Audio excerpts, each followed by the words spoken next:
આપણે આગળના ભાગમાં જોયું કે ગોપી પાપા શબ્દ બોલીને કંઈક અલગ અનુભવે છે. સામે ચીમન પણ એ શબ્દ સાંભળી એક બાપની લાગણી અનુભવે છે. ચીમન જે દીકરીને એક સમયે મારવા માંગતો હતો એ દીકરી પ્રત્યે એને મમતા જાગે છે. જેથી આજે એ મનથી એના ગામ પહોંચી જાય છે. આજે એને બધું યાદ આવી જાય છે. એ બધું યાદ આવતા એને પારાવાર પસ્તાવો થાય છે. છેલ્લે દેવયાનીનો ફોન આવતા એની યાદોમાં ખલેલ પહોંચે છે અને એનું મન ખીન થઈ જાય છે. હવે આગળ દેવયાનીનો ફોન આવતા ચીમન કમ અને કેન્ટીન જવા ઊભો થયો. ઊભા થતાં જ એણે એનો ફોન ચાલુ કર્યો. એ પોતાની કેબિનમાંથી નીકળી કેન્ટીન તરફ ગયો. કેન્ટીને પહોંચતા પહેલા એને એક બે વાર પોતાના મોબાઈલનો સ્ક્રીન તપાસી લીધો. રખેને જાંબલીથી કોઈ મિસકોલ તો નથી ને એ જોઈ લીધું. કેન્ટીનમાં દેવયાની એની પહેલેથી જ રાહ જોતી હતી. બંને કેન્ટીનનું જ ખાવાનું ખાતા હતા. બંનેએ જમવાની ડીશ લીધી અને એક મેજ ઉપર બંને એકબીજાની સામે ગોઠવાયા. ચીમન ચૂપચાપ જમવા લાગ્યો. આજે એનું મન બીજે હતું એટલે એને દેવયાની સાથે વાત કરવાની બિલકુલ ઈચ્છા થતી ન હતી. મનમાં ચાલતા ઘમાસાણનો વર્તારો ચહેરા ઉપર સાફ વર્તાતો હતો અને જમતા જમતા પણ ચીમને પોતાનો મોબાઈલ ખિસ્સામાંથી કાઢી જોઈ લીધો હતો. આ બધું દેવયાની નિરીક્ષણ કરતી હતી પરંતુ એ ચૂપ હતી. એણે આના વિશે એક શબ્દ પૂછ્યો નહીં. કેન્ટીનમાંથી જમી દેવયાની સાથે કંઈ વાત કર્યા વિના ચીમન ચૂપચાપ પોતાની કેબિનમાં આવી ગયો. દેવયાનીને એનું વર્તન આજે વિચિત્ર લાગતું હતું. આજ પહેલાં એણે આવું ક્યારેય મહેસૂસ કર્યું ન હતું. દેવયાની પણ વિચારમાં પડી ગઈ હતી. ચીમનને પોતાની વિશાળ કેબિન આજે નાની લાગતી હતી. એને આજે ક્યાંય ચેન પડતું ન હતું. એ કેબિનમાં એક દિવાલથી બીજી દિવાલને માપતો હોય એમ આમથી તેમ આટા મારવા લાગ્યો. આટા મારતા મારતા એનું ધ્યાન વારંવાર એના ટેબલ ઉપર પડેલા મોબાઈલના સ્ક્રીન તરફ જતું રહેતું હતું અને ક્યારેક કોઈનો ફોન મોબાઈલ ઉપર આવતો અને સ્ક્રીન ઝબૂકી ઉઠતો ત્યારે એ ઝટ દઈને મોબાઈલ ફોન જોઈ લેતો. અંતે એને નિરાશા સાંપડી. ચીમનને થોડીવાર આમ તેમ આટા માર્યા પછી પોતાની ખુરશી ઉપર બેઠક લીધી. ખુરશી ઉપર બેસી એણે ઘડિયાળ તરફ જોયું. ઘડિયાળમાં બપોરના 1:15 વાગવા આવ્યા હતા. ઘડિયાળમાં જોઈને ચીમન વિચારવા લાગ્યો. 2:15 થયા છે. ગામમાં હજુ લોકો સૂતા હશે. ત્યાં ગામમાં લોકો 2:30 થી 3ની વચ્ચે ઉઠતા હોય છે. આવો વિચાર આવતા જ એને ઘરે ફોન કરવાની ઈચ્છા થઈ અને દીકરીનો મીઠો અવાજ સાંભળવાની ઈચ્છા થઈ. એનો હાથ પોતાના મોબાઈલ તરફ ગયો. ચીમને જેવો મોબાઈલને હાથ અડાડ્યો એવું એનું મન પોકારી ઉઠ્યું. કયા મોઢે તું તારી દીકરીનો અવાજ સાંભળવા તૈયાર થયો છો? એક સમયે તું પિશાચ બનીને એને મારવા માંગતો હતો. એના મને આવું કહેતા એનો હાથ પાછો પડી ગયો અને પોતાના મન સાથે વાત કરતો હોય એ રીતે વિચારવા લાગ્યો. હું કયા મોઢે ત્યાં ફોન કરીને વાત કરીશ? જે ઘરનો દીકરો થઈને મેં દુઃખ આપ્યું, મારા બાપુની સડકથી ચિતા છોડી હું ભાગી ગયો હતો અને એ સમયે હું ન બોલવાનું બોલી ગયો હતો, તો હવે હું ત્યાં કયા મોઢે વાત કરીશ? આ વિચાર પૂરો થતાં જ ચીમનને અચાનક ફોન ઉપર બોલાયેલા ગોપીના શબ્દો આઈ હેટ યુ પાપા યાદ આવી ગયા. આઈ હેટ યુ શબ્દ યાદ આવતા જ ચીમનના આખા શરીરે ધ્રુજારી આવી ગઈ. એને મનમાં સવાલોની વણઝાર આવી ગઈ. શું મારી દીકરી મને ધિક્કારતી હશે? શું આટલું કહેવા માટે જ એણે મને ફોન કર્યો હશે? એ મને જરૂર ધિક્કારતી હશે અને મને ધિક્કારવાનો એનો હક છે, પરંતુ જરૂર કંઈક બીજું છે જેથી એણે આટલા વર્ષો પછી મને ફોન કર્યો. મારે એ જાણવું જોઈએ. એના સવાલોનો જવાબો આપી એને હાથ મેજ ઉપર પડેલા મોબાઈલ તરફ કર્યો. મોબાઈલ તરફ હાથ જતાં જ મોબાઈલનો સ્ક્રીન ઝબૂક્યો અને રિંગ વાગી. ચીમનને મોબાઈલ હાથમાં લઈ સ્ક્રીન તરફ જોયું. સ્ક્રીન ઉપર દેવયાનીનો નંબર ઝબૂકતો હતો. સ્ક્રીન ઉપર દેવયાનીનો નંબર જોતાં જ આજે પહેલી વાર દેવયાની એને વિલન લાગી. એને ફોન કાપવાની ઈચ્છા થઈ પરંતુ એ કરી શક્યો નહીં. એણે ફોન ઉચક્યો અને વડચકું ભરતો હોય એ રીતે સીધું પૂછી લીધું, શું છે? ચીમનના બે શબ્દો દેવયાનીના દિલમાં ઘા કરી ગયા. 1-2 મિનિટ એ કંઈ બોલી નહીં. બંને છેડે સન્નાટો હતો. 1-2 મિનિટ પછી દેવયાની બોલી, કાંઈ તકલીફ છે? દેવયાનીનો સવાલ સાંભળી ચીમન ઢીલો થઈ ગયો. એ બોલ્યો, ના. તો કેમ આવી રીતે વાત કરે છે? દેવયાનીએ ફરી તરત જ પૂછ્યું. ચીમને આનો કોઈ જવાબ આપ્યો નહીં પરંતુ સામે પૂછ્યું, બોલ, કેમ ફોન કર્યો? ચીમનને એની વાત ઉડાવી અને સામે સવાલ કરતો સાંભળી દેવ્યાની સમસમી ગઈ, પરંતુ કંઈ બોલી નહીં. એણે જવાબ આપ્યો, આ તો તું કેન્ટીનમાં ચૂપ હતો અને તારા મોઢા ઉપર ચિંતા હતી, એટલે મને થયું કે તને ફોન કરી પૂછી લઉં. હકીકતમાં દેવ્યાનીને ચીમનની ચિંતા કરતાં પોતાની ચિંતા વધારે હતી.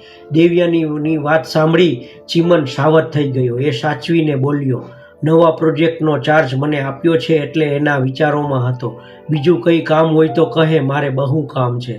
ચીમન પોતાની સાથે જલ્દી વાત પૂરી કરવા માગે છે એ સાંભળી દેવ્યાનીનું મગજ કામે લાગી ગયું. એ બોલી, ના, મારે કંઈ કામ નથી. મેં તો એમ જ તારી ચિંતામાં હતી એટલે ફોન કર્યો હતો.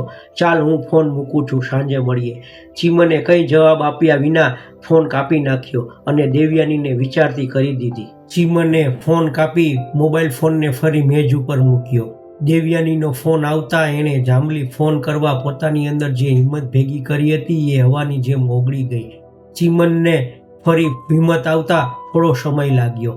ઘણું વિચાર્યા પછી એનાથી હિંમત એકઠી થઈ. હિંમત એકઠી થતાં એણે ઘડિયાળ તરફ જોયું.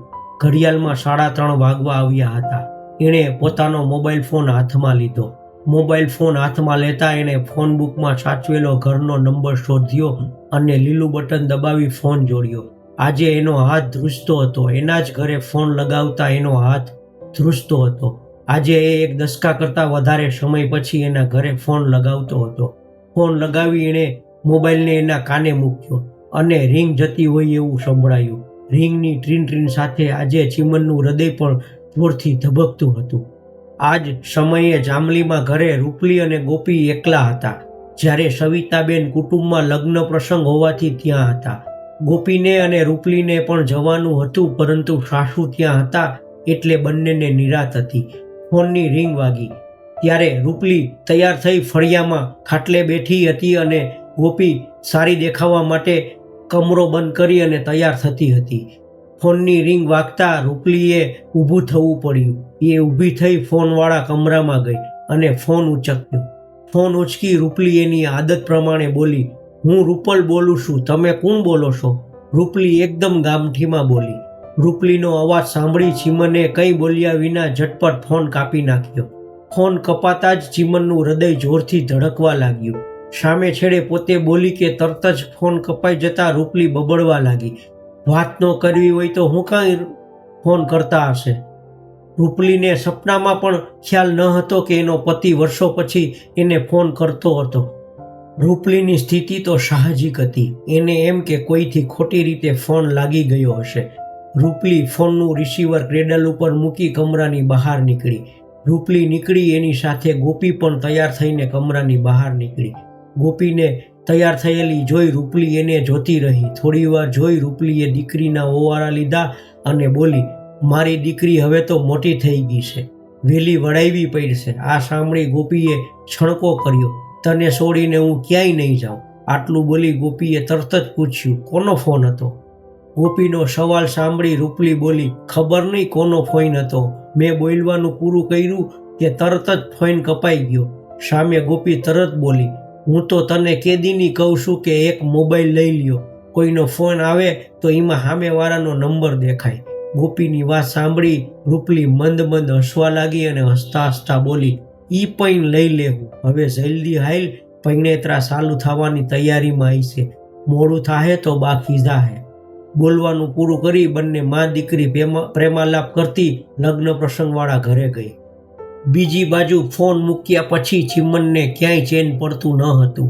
આજે રૂપલી એને ગમાર ના લાગી. એને એનો મિત્ર નરેશ યાદ આવી ગયો, પરંતુ એની પાસે એનો નંબર હતો નહીં. ચીમને પોતાના ગામના કોઈ જોડે સંબંધ રાખ્યો ન હતો, એટલે કોઈના નંબર હતા નહીં. અને એ જ્યારે ગામ સાથે સંબંધ તોડી ગયો હતો ત્યારે ગામમાં જૂજ ટેલિફોન હતા, એટલે બીજા કોઈના નંબર હતા જ નહીં. આજે ચીમનને પારાવાર અફસોસ થતો હતો. ચીમને જેમ તેમ કરી સાંજ પાડી. એ ઘરે ગયો. જમીને ચીમનને માવો ખાવાની ટેવ હતી, એટલે રાત્રે જમીને એ માવો ખાવાના બહાને એકલો બહાર નીકળ્યો. ઘરની બહાર નીકળી સૌથી પહેલાં એણે જાંબલી ફોન ઘરે લગાવ્યો. સામે જાંબલીમાં રૂપલી લગ્નનું જમણવાર પતાવી જલ્દી ઘરે આવી ગઈ હતી. ઢોરમાં હવે ફક્ત ગાય બાંધી હતી, એટલે એને પાણી પાવા અને ચારો નાખવા એ ઘરે વહેલી આવી ગઈ હતી. રૂપલી ગાયને ચારો નાખતી હતી ત્યાં ફોનની રિંગ વાગી. ફોનની રિંગ વાગતા ચારો નાખવાનું અધૂરું મૂકી હાથ ધોઈ ફોનવાળા કમરામાં ગઈ. આ કરતાં એને થોડો સમય લાગ્યો. એ જેવી ફોન પાસે ગઈ એવી ફોનની રિંગ વાગતી બંધ થઈ ગઈ. ફોનની રિંગ વાગતી બંધ થતાં એ પાછી ગાય પાસે આવી. એ ગાય પાસે આવતા જ ફરી ફોનની રિંગ વાગી. ફરી ફોનની રિંગ વાગતા એ ઝટપટ ફોનવાળા કમરામાં ગઈ અને ફોનનું રિસીવર ઉચકી કાન આગળ મૂકી બોલી, હું રૂપલ બોલું છું, તમે કોણ બોલો છો? સામે છેડે ફોન ઉપર ફરી રૂપલીને બોલતી સાંભળી ચીમનથી ફરી કંઈ બોલાયું નહીં. પરંતુ આ વખતે એણે ફોન તરત કાપ્યો નહીં. ચીમન રસ્તા ઉપર હતો એટલે સામેથી ફોન ન કપાતા રૂપલીને ફોન ઉપર રસ્તામાં અવરજવર કરતા વાહનોનો શોર સંભળાયો. ફોનમાં વાહનોનો આટલો શોર એણે વર્ષો પછી પહેલી વાર સાંભળ્યો. એ વિચારમાં પડી ગઈ. અચાનક એને વડોદરા યાદ આવી ગયું. વડોદરા યાદ આવતા એના મનમાં વિચાર આવી ગયો, ક્યાંક એનો ફોન તો નહીં હોય ને? આવો વિચાર આવતા એના શરીરમાં ભયનું લખલખું પસાર થઈ ગયું અને શરીરમાં ધ્રુજારી આવી ગઈ. પોતાના વિચાર ઉપર પોતે ખીજવાતી હોય એમ એણે એના મનને વાર્યું. ગાંડી થઈ ગઈ છો? આટલા વર્ષો પછી એ હું કામ ફોન કરે? મનને ટપારતા એનું મન સાવધ થઈ ગયું. મન સાવધ થતાં એ પણ સાવધ થઈ ગઈ અને સામેથી કંઈ જવાબ ન મળતા એ ફરી બોલી, ફોન કર્યો છે તો બોલ્યો તો ખરા, કે પછી ફોનમાં મફતથી ફોન થાય છે? રૂપલીનો અવાજ સાંભળી ચીમન કંઈ બોલ્યો નહીં. કેમ જાણે એને શું થયું, એ ફોન પકડી અને એમને એમ ઊભો રહ્યો. સામેથી કંઈ જવાબ ન મળતા રૂપલીએ ધીમેથી બબડાટ કર્યો, ગોપી કહેતી હતી, હાસુ જ કહેતી હતી.